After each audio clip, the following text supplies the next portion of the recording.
قال النبی صلی اللہ علیہ وسلم التائب من الذنب کمن لا ذنب له۔ آج کا ہمارا عنوان ہے توبہ۔ اگر دیکھا جائے تو رمضان مبارک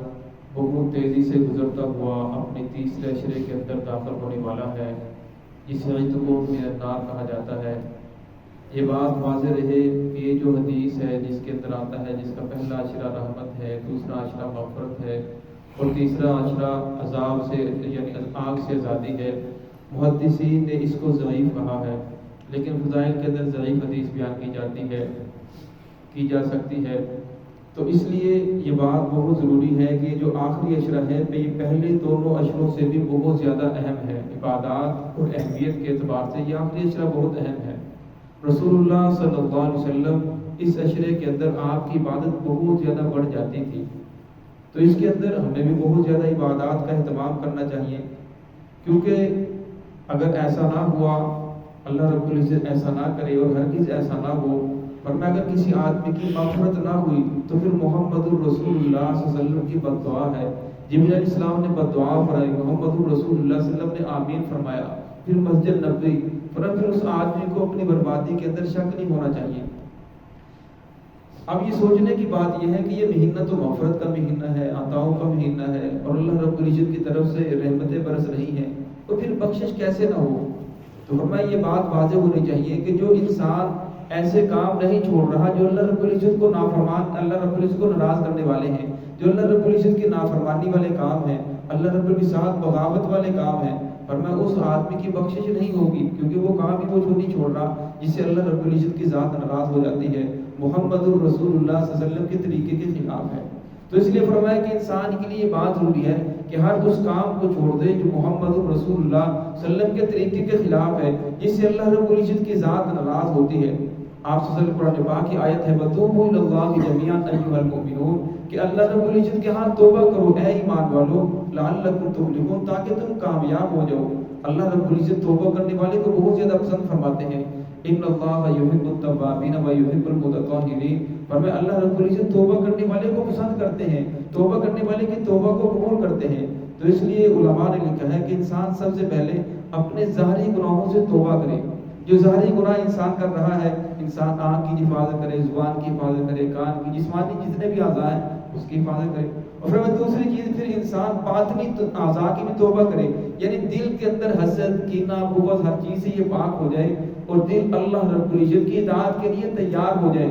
اور فرمایا جب دل اللہ رب کی اطاعت کے لیے تیار ہو جائے گا، انسان برائیوں کو چھوڑ دے گا، نیکی کی طرف آ جائے گا، اصل کامل توبہ وہ ہے۔ اور فرمایا جب انسان کامل توبہ کرتا ہے، فرمایا پھر اللہ رب العزت انسان کی برائیوں کو نیکیوں کے اندر تبدیل کر دیتے ہیں۔ فرمایا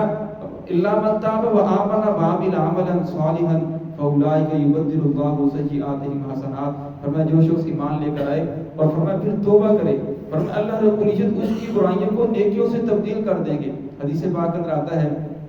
قیامت والے دن اللہ رب العزت کی انسان کو اپنے سامنے لائیں گے، اسے چھوٹے چھوٹے گناہ یاد دلائے جائیں گے کہ تو نے فلاں وقت آنکھ کا ایسے اشارہ کیا تھا، تو نے زبان کے ساتھ ایسے کیا تھا، تو نے سر کے ساتھ ایسے کیا تھا، چھوٹے چھوٹے گناہ اس آدمی کو یاد دلائے جائیں گے۔ تو فرمایا وہ آدمی پریشان ہو جائے گا کہ ابھی تو میرے بڑے گناہوں کی لسٹ بڑی ہے، پھر اللہ رب فرمائیں گے کہ جا میں نے تیری برائیوں کو نیکیوں سے تبدیل کر دیا۔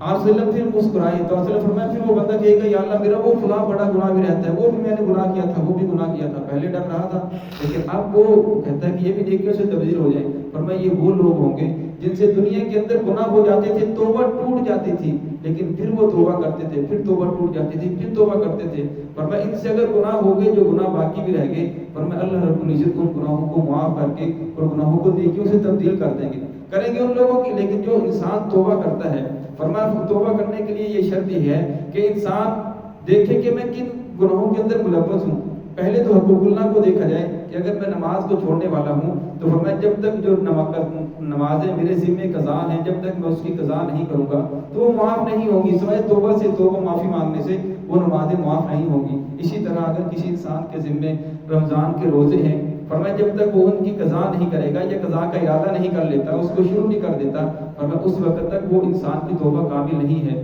اسی طرح کسی انسان کے ذمہ زکوٰۃ ہے، وہ ادا اس نے نہیں کی کئی سالوں کی، جب تک اس کا ارادہ نہیں کر لیتا، اس کو شروع نہیں ادا کرنا کر دیتا، فرمایا اس وقت تک انسان کی توبہ قابل نہیں ہے۔ اسی طرح حقوق العباد کے اندر اگر انسان نے کسی مسلمان کا حق مارا ہے یا کسی کو تکلیف پہنچائی ہے یا کسی آدمی کے اوپر تہمت لگائی ہے، فرمایا جب تک صاحب حق اس کو معاف نہ کر دے، یہ اس سے معافی نہ مانگ لے اور پھر اللہ کی ذات سے توبہ نہ کر لے، فرمایا اس وقت تک انسان جتنی بھی توبہ کرتا ہے معافی مانگنے سے یہ چیزیں معاف نہیں ہوں گی، بلکہ صاحب حق جب تک اس کو معاف نہ کرے اس وقت تک یہ معاف نہیں ہو سکتی۔ فرمایا اس وقت تک انسان کی توبہ کامل نہیں ہے۔ جس کے اوپر ظلم کیا ہے اسے معافی مانگتا رہے، اس کا دل نرم ہو جائے، وہ معاف کر دے، پھر اللہ کی ذات سے بھی توبہ کرے، پھر جا کر معاف ہوگی۔ اگر کسی کو قتل کیا ہے، فرمایا اپنے آپ کو قصاص کے لیے پیش کرے، اپنے آپ کو دیت کے لیے پیش کرے، ان کو دیت ادا کرے، اور فرمایا پھر اللہ کی ذات سے بھی معافی مانگے، تب جا کر انسان کی توبہ کامل ہوگی۔ اور فرمایا بعض مرتبہ جو انسان شیطان جو ہے انسان کو یاد امیدیں دلاتے ہیں، کوئی بات نہیں، کل توبہ کر لینا، پرسوں کر لینا۔ فرمایا اگر درخت کو آج لگایا جائے تو آج ہی کھانا، اس کو کھانا ہو تو کوئی مشکل نہیں ہے۔ اگر فرمایا اسے کچھ دن لگا رہے، وہ جب جڑیں اس کی مضبوط ہو جائیں تو اس کو کھانا مشکل ہو جاتا ہے۔ اس طرح فرمایا جب انسان کو گناہوں کی عادت پڑ جائے پھر ان گناہوں کو چھوڑنا انسان کے لیے مشکل ہو جاتا ہے۔ اس لیے فرمایا توبہ کے اندر تاخیر نہیں کرنی چاہیے، کوئی پتہ نہیں انسان کی کل موت آ جائے۔ جس طرح فرعون کا قرآن پاک کے اندر آتا ہے کہ جس وقت فرعون پانی کے اندر غرق ہونے لگا تو اس وقت جب پانی اس کے ناک کے اندر گیا تو فوراً کہنے لگا انہ لا الہ الا الذی آمنت بہ بنو اسرائیل، میں ایمان لے کر آیا اس پر جس پر بنو اسرائیل ایمان لے کر آئے، رب ہارون و موسیٰ، میں موسیٰ اور ہارون کے رب پر ایمان لے کر آتا ہوں۔ اللہ رب شاہ فرمائے اللہ اب ایمان لاتا ہے، وقد عصیت قبل وکنت من المفسدین، اس سے پہلے تو نافرمانی کرتا رہا، اس سے پہلے تو توبہ کرنے کے لیے تیار نہیں تھا، لہذا اب موت تجھے سامنے نظر آ رہی ہے، اب توبہ قبول نہیں۔ حدیث پاک آتا ہے، حضرت عمر رضی اللہ عنہ سے روایت ہے، فرمایا موت کا غرغرہ طاری ہونے سے پہلے اللہ رب البندے کی توبہ کو قبول فرماتے ہیں، تو فرمایا اس سے پہلے انسان کو توبہ کر لینی چاہیے۔ فرمایا زمین آسمان کے درمیان جتنا فنا ہے اگر انسان گناہ کر کے بھر دے، فرمایا پھر بھی جب اللہ رب ال کے سامنے وہ توبہ کرتا ہے اللہ رب البندے کی توبہ کو معاف کر دیتے ہیں۔ اور فرمایا انسان یہ شیطان ہے وہ انسان کو کہتا ہے کہ اللہ رب العزت تو بڑا معاف کرنے والا ہے، اللہ تو بڑا توبہ کو غفور رحیم ہے، وہ تو توبہ کو قبول کرنے والے ہیں، تو فرمایا وہ بندے کو امید دلاتا ہے، بندہ توبہ نہیں کرتا کہ توبہ کرنے میں کوئی ضرورت نہیں، اللہ کو کیا ضرورت ہے کہ بندوں کو جہنم کے اندر ڈال، وہ تو 70 موت سے زیادہ پیار کرنے والا ہے، وہ تو اتنا غفور رحیم ہے، اپنی رحمت کے 100 حصے کیے، ایک حصہ پوری امت میں تقسیم کیا، تو ایک ماں کے اندر اتنی محبت، تو اللہ اپنے بندے کو کیسے جہنم کے اندر ڈالے گا؟ فرمایا یہ شیطان بندے کو امید دلاتا ہے، اللہ تو بڑا رزاق ہے، رزق دینے والی اللہ رب العزت کی ذات ہے، پھر انسان چھوڑ کر کام کو کر کیوں نہیں بیٹھ جاتا؟ وہاں انسان کہتا ہے کہ نہیں بلکہ اسباب اختیار کرنے پڑیں گے، اسباب اختیار کروں گا تو پھر ہی جا کے رزق ملے گا۔ فرمایا اس طرح اللہ رب ال بڑے غفور رحیم ہے، لیکن توبہ انسان کو کرنی پڑے گی، نافرمانی والے کام چھوڑنے پڑیں گے، اور انسان کو اللہ رب العزت کی فرما برداری کے اندر آنا پڑے گا، دل کے اندر ندامت لانی پڑے گی، تب جا کر اللہ رب العزت بندے کی توبہ کو قبول کرنے والے ہیں۔ پھر انسان کو یہ کہتا ہے کہ تو کیسے توبہ کرے گا، تیرے تو گناہ ہی بہت زیادہ ہے، اور اتنے گناہ اللہ رب کیسے معاف کریں گے، تو نے تو لوگوں کے ساتھ بڑا ظلم کیا، تو نے تو ایسا کیا، یہ کیا، تو نے اتنی نمازیں چھوڑی ہیں، لہذا تیری توبہ نہیں ہو سکتی۔ فرمایا اللہ رب العزت اپنے نبی کو فرماتے ہیں آپ صلی اللہ علیہ وسلم کو کہ ان سے فرما دیجیے لا تقنطوا من رحمت اللہ، میرے بندوں کو فرما دیجیے یا عبادی الذین اسرفوا، اے میرے بندوں جنہوں نے اپنے اوپر ظلم کر لیا، زیادتیاں کر لی، لا تقنطوا من رحمت اللہ، میری رحمت سے مایوس نہ ہو، ان اللہ غفور رحیم، بے شک اللہ رب تو بڑے بخشنے والے ہیں، اللہ رب تو بڑے غفور رحیم ہیں۔ فرمایا تابی من الذنب کما لا ذنب له، گناہوں سے توبہ کرنے والا ایسے ہو جاتا ہے جیسے اس نے گناہ کیا ہی نہیں۔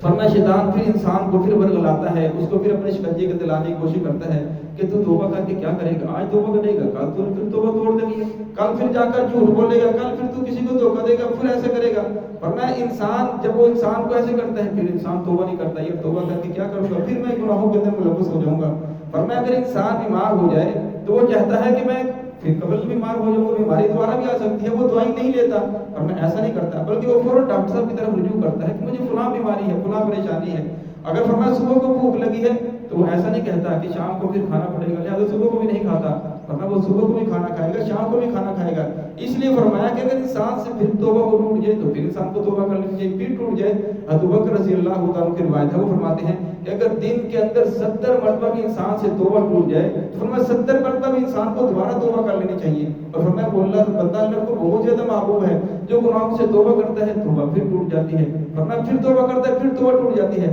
فرمایا یہ بندہ اللہ کو بہت زیادہ محبوب ہے کہ وہ توبہ تو کرتا ہے لیکن پھر ٹوٹ جاتی ہے. فرمایا بندے کو اللہ کی ذات سے یہ دعا کرنی چاہیے کہ الہ العالمین مجھے ہر وہ کام کرنے کی توفیق عطا فرما جس سے تو راضی ہے. یہ گناہ میں چھوڑنا چاہتا ہوں لیکن مجھ سے چھوٹ نہیں رہے, لہذا آپ میری مدد فرمائیں. پھر اللہ رب کی مدد شامل حال ہو جائے گی, اللہ رب بندے کو گناہوں کو معاف کر دیں گے. اس لیے یہ بات بہت ضروری ہے کہ رمضان مبارک تیزی سے گزرتا ہوا اپنے آخری عشرے کے اندر داخل ہونے والا ہے. فرمایا ایسا نہ ہو کہ کہیں ہم میں سے کسی کی توبہ قبول نہ ہو, وہ توبہ نہ کرے اور اسی طرح محمد الرسول اللہ صلی اللہ علیہ وسلم کی دعا کا مستحق ٹھہرے. اللہ رب ہرگز ایسا نہ کرے اور ہم سب کو رمضان مبارک کی پوری برکات حاصل کرنے کی توفیق عطا فرمائے.